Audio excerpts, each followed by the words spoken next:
اس کو فالو کرنا ہو. اسی لیے میں نے کہا تھا کہ ایک صحابہ رائٹر جو نن مسلم ہے اس نے کہا تھا نا کہ سعودی میں جو مسلم کنٹریز ہیں ہم نے وہاں مسلمان دیکھا ہے، اور جہاں پہ مسلم کنٹری نہیں ہے یورپ میں ہم نے اسلام دیکھا ہے. کتنی بڑی بات ہے.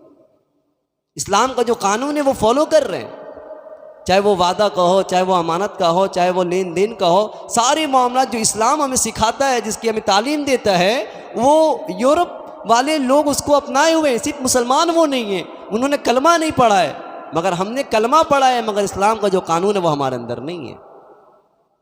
مسجد میں آئے مسلمان ہیں، مسجد کے باہر لگتا ہے کہ نہیں، وہ بس وہ دنیاوی معاملہ الگ ہے. اچھے اچھے لوگوں کو دیکھا، نمازی ہیں، حاجی ہیں، سب چیز ہیں، سب چیز ان کا ٹھیک ہے. نماز میں تو سب چیز ٹھیک ہے، رومال اور جبہ کوبا سب رہتا ہے. باہر جاتے ہیں تو وہاں لگتا ہی نہیں، وہ الگ ہی دنیا ہے. لوگ کہتے ہیں کہ یہ حاجی صاحب، یہ حاجی صاحب ہے، ہمارے ساتھ ایسا معاملہ کیا، ہمارے ساتھ یہ فراڈ کیا، ہمارے ساتھ یہ فراڈ کیا. بھئی کس چیز کی تعریف ہے؟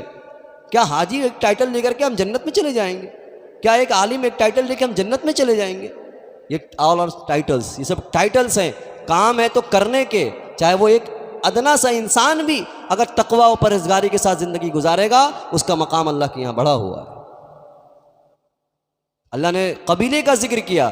آج ہم قبیلہ، اللہ فرماتے یا ایھا الناس انا خلقناکم من ذکر و انثی وجعلناکم شعوبا وقبائل لتعارفوا. ہم نے انسانوں کو پیدا کیا، ملکوں کو پیدا کیا ہے. انا خلقناکم من ذکر و انثی وجعلناکم شعوبا، ہم نے شعبے بنا دیے ہیں، قبیلے بنا دیے ہیں کہ ہاں یہ فلاں قبیلے کا ہے، یہ فلاں شعبے کا ہے، یہ یہاں کا ہے، فلاں کا ہے. اب جو ذات ہوتے ہیں نا ہمارے، یہ ملک و انصاری اور یہ سید، ٹھیک ہے. اللہ نے کہا ٹھیک ہے، یہ سب چیز ٹھیک ہے، یہ جنوین چیز ہے کہ وہ فلاں قبیلے کا ہے، فلاں جو ہے ذات کا ہے، فلاں اس کا ہے، ٹھیک ہے.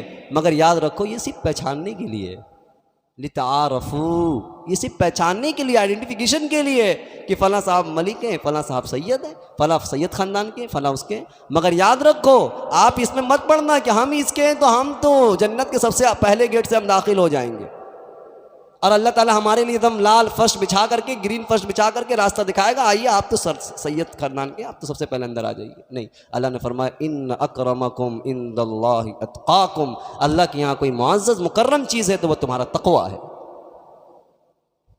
تقویٰ و پرہیزگاری ہمیں اندر لانی ہے. پرہیزگاری کیا ہے؟ اللہ کا خوف دل میں پیدا ہو جائے. یہی اللہ سکھاتا ہے. رمضان کا جو ایک ہوتا ہے نا کہ کوئی قانون بنتا ہے تو اس قانون کا ایک مطلب کہ یہ تو اس میں نہیں ہے، مگر اللہ کے قانون میں کوئی کام اللہ کرواتے ہیں تو بتاتے ہیں کہ دیکھو یہ کرو گے تو یہ ہوگا. تو رمضان کو جب فرض کیا تو بتایا یا ایھا الذین آمنوا کتب علیکم الصیام کما کتب علی الذین من قبلکم لعلکم تتقون. اے ایمان والو، تم پر روزہ فرض کیا گیا جیسا کہ پچھلی امتوں پر روزہ فرض کیا گیا تھا، تاکہ تم پرہیزگار بن جاؤ. روزے کا امپیکٹ ہے کہ پرہیزگار بننا. اگر ہم پرہیزگار نہ بن سکے، اللہ کا خوف آیا ہی نہیں ہمارے اندر، تو سمجھ میں یہ بات آ رہی کہ ہم نے کیا کیا.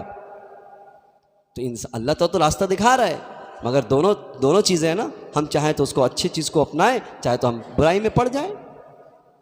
تو ہمیں چاہیے کہ ہم تقویٰ کے رسی کو، تقویٰ، پرہیزگاری، اللہ کا خوف، جس طریقے سے رمضان کے روزے میں اللہ نے یہ پریکٹیکلی ہم سے کروایا کہ ہم روزہ رکھ کر پانی دستیاب ہے، کھانا دستیاب ہے، ہر چیز دستیاب ہے، پھر بھی ہم نے اس کو چھوا بھی نہیں، ہم نے حرام کر دیا اپنے لیے.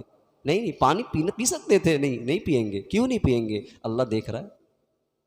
کہیں پہ دکان پہ، شاپ میں تو اب تو پردہ لگا دیتے ہیں نا کہ بھائی جو روزہ نہیں رکھ سکا ہے وہ پردہ لگا دیتے ہیں کہ اندر میں کھائے گا کوئی دیکھے گا. ایسے پردے لگے ہوئے ریسٹورینٹ تھے، بہت سارے دکانیں تھے، آپ وہاں جا کے کھا سکتے تھے، مگر آپ نے نہیں کھایا. پردہ لگا کے کیا کرو گے؟ اللہ تو دیکھ رہا ہے.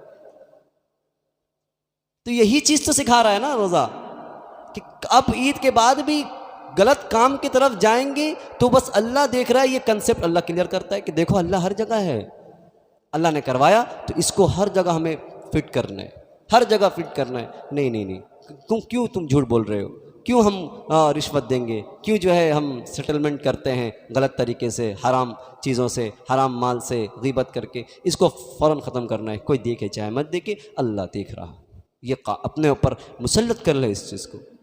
قرآن میں اللہ فرماتے الم تر ان اللہ یعلم ما فی السماوات و ما فی الارض ما یکون من نجوى ثلاثة الا هو رابعهم.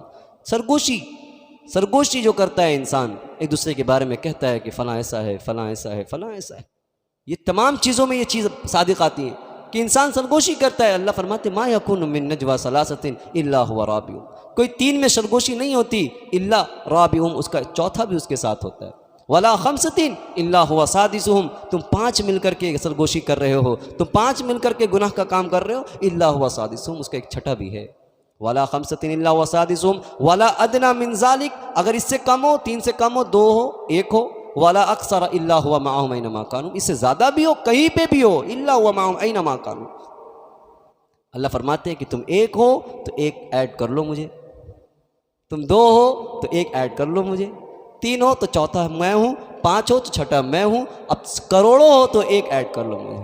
یہی تو ہے کنسیپٹ۔ اکیلے ہیں، کہیں گناہ کا جو ہے گناہ کا خیال آ رہا ہے، فرن اللہ اب تو میرے ساتھ، اللہ آپ تو ہمیں دیکھ رہے ہیں، کیسے ہم کر سکتے ہیں؟ یہی اس کو مضبوطی سے ہمیں تھام لینا انشاءاللہ۔